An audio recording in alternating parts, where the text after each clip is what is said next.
The Athletic.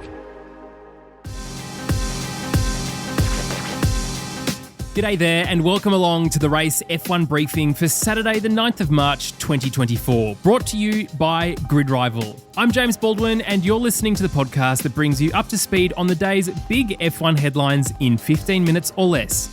Coming up on today's episode, we'll be recapping everything that happened at the Saudi Arabian Grand Prix, including who stood on the podium, the brilliant debut from Ollie Bearman, and more off-track news. So, let's get into it. The Grand Prix at the high G-force, incredibly fast circuit of Jeddah is now in the bag, and it was Max Verstappen who, for the first time in Saudi Arabia, managed to secure both pole position and victory, his second in as many races in 2024. Verstappen's teammate, Sergio Perez, was again second, and closer this time than in Bahrain, even with an extra 5 seconds added to his race time. The Mexican having been handed the penalty in the pit stop window for an unsafe release into the path of Aston Martin's Fernando Alonso.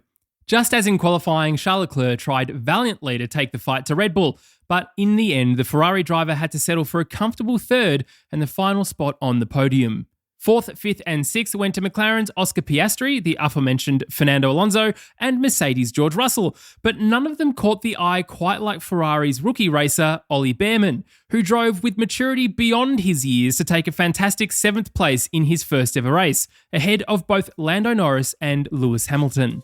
Norris and Hamilton had been 2 of 4 drivers to gamble and stay out on track on their medium tyres during the safety car period, but that backfired when they had to make stops under racing conditions and fell back down the field.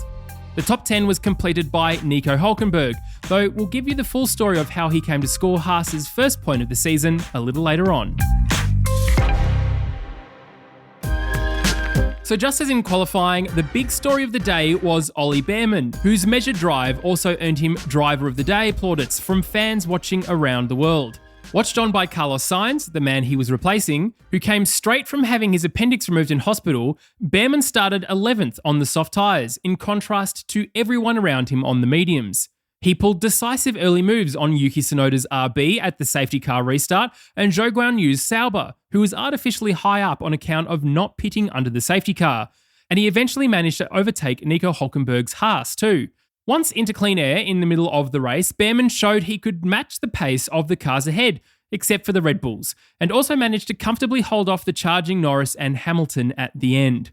Afterwards, the 18-year-old said he felt a little tired, but he'd enjoyed every moment and was pushing all the way. He added that he was shocked at how fast he was able to push too, saying he felt he was getting quicker every lap.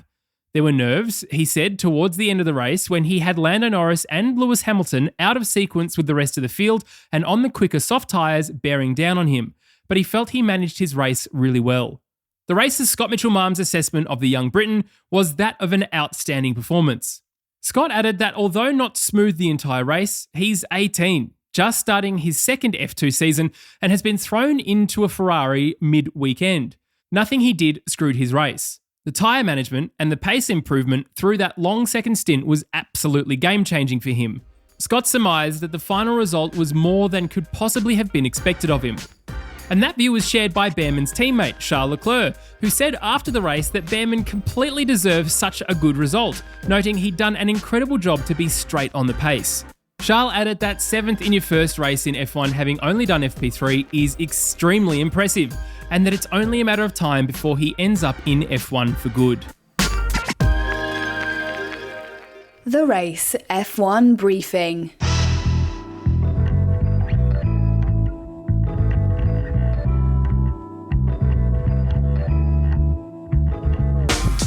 After a week of off-track headlines, Red Bull will likely be relieved to be making headlines for their on-track action, with another superb Verstappen-led 1-2.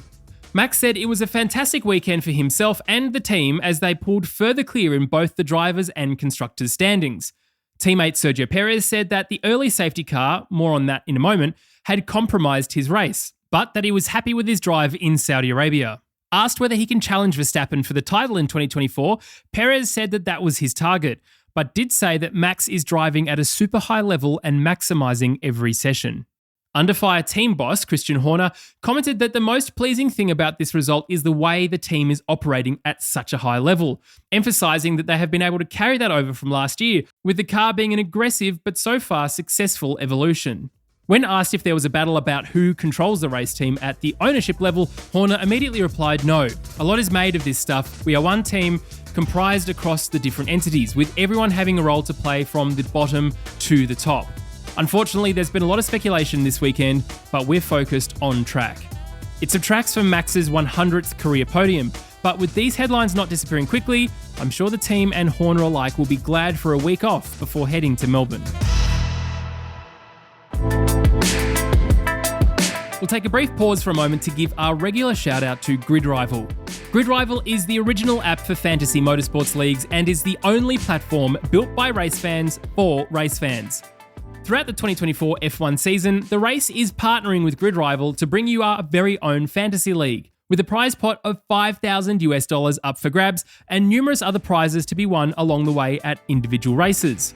With 2 races under our belts, we now have more of a picture on how the grid is shaping up. So, who will you pick for your team? With 2 weeks until the Australian Grand Prix, there's plenty of time to consider who will make the cut. And it's super easy to join. Just sign up using the link in the episode description. And as always, good luck.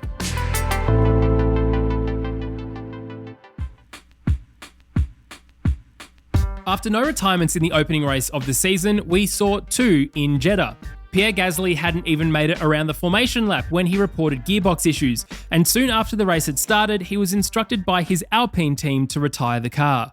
The other car to fail to make the finish was Aston Martin's Lance Stroll, who was responsible for bringing out the safety car we mentioned a couple of times.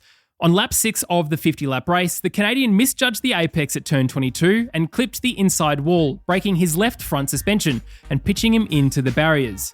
He climbed out unscathed, later saying he'd been pushing hard in the early laps to try and keep up with the faster cars in front, and that he'd been trying to build a gap to those behind when he clipped the wall. Despite his non-score, Aston remained 5th in the standings thanks to Fernando Alonso's 5th place.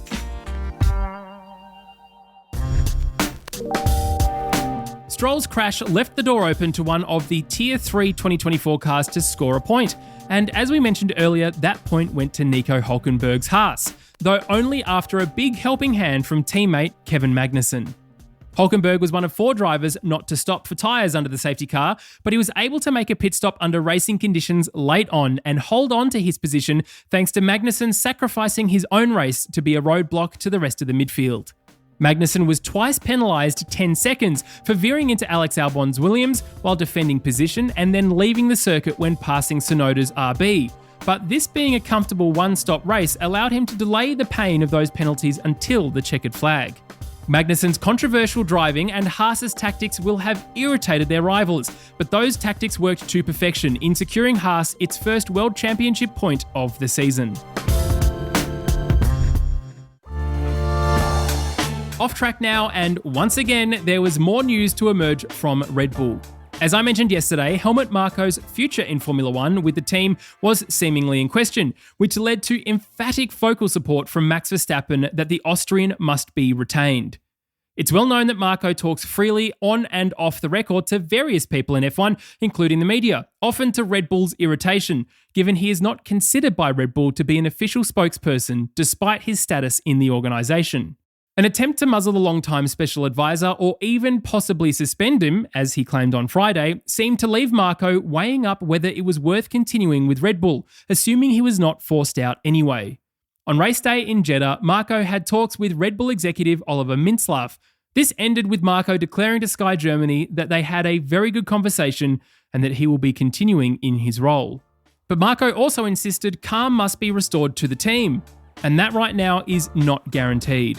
That means that while Marko's staying at Red Bull holds off an immediate showdown over Verstappen's future, these cracks will be hard to ignore, and whether calm can be restored is yet to be seen. Well, that's round 2 of 24 done, and there's still plenty of action happening on and off the track. As always, you can go deeper with these headlines on our website and also the Race F1 podcast, where Ed and the team will be debriefing the Saudi Arabian Grand Prix in full. Thank you so much for your company today and this race week. I'll be back in a fortnight's time for my home race, the Australian Grand Prix. I'm James Baldwin, and this has been the Race F1 briefing presented by Grid Rival.